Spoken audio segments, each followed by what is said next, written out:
வெற்றிவேல் முருகனுக்கு என்னை மதுரைக்கு வரவழைத்தது முருகன். அந்த வெற்றிவேல் முருகனுக்கு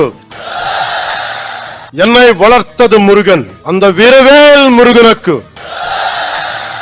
எனக்கு துணிச்சல் தந்தது முருகன். அந்த சுரவேல் முருகனுக்கு மதுரைக்கும் முருகனுக்கும் நெருக்கம் அதிகம். முருகனின் முதல் அறுபடை வீடும் கடைசி அறுபடை வீடும் மதுரையில் தான் உள்ளன. மதுரை என்பது மீனாட்சி அம்மன் பட்டினம். மீனாட்சி அம்மன் தாய் பார்வதியின் அம்சம்.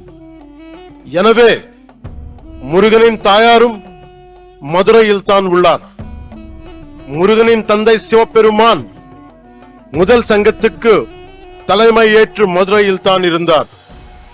எனவே இந்த மதுரையில் தாயமே இருக்கிறார், தந்தியம் இருக்கிறார், மகனும் இருக்கிறார்.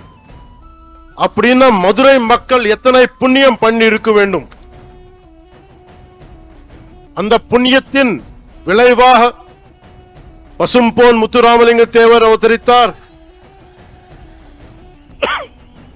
தென் தமிழ்நாட்டின் மாபெரும் தலைவர் பசும்பொன் முத்துராமலிங்க தேவர் முருகனின் அவதாரமாக கருதப்படுகிறார்.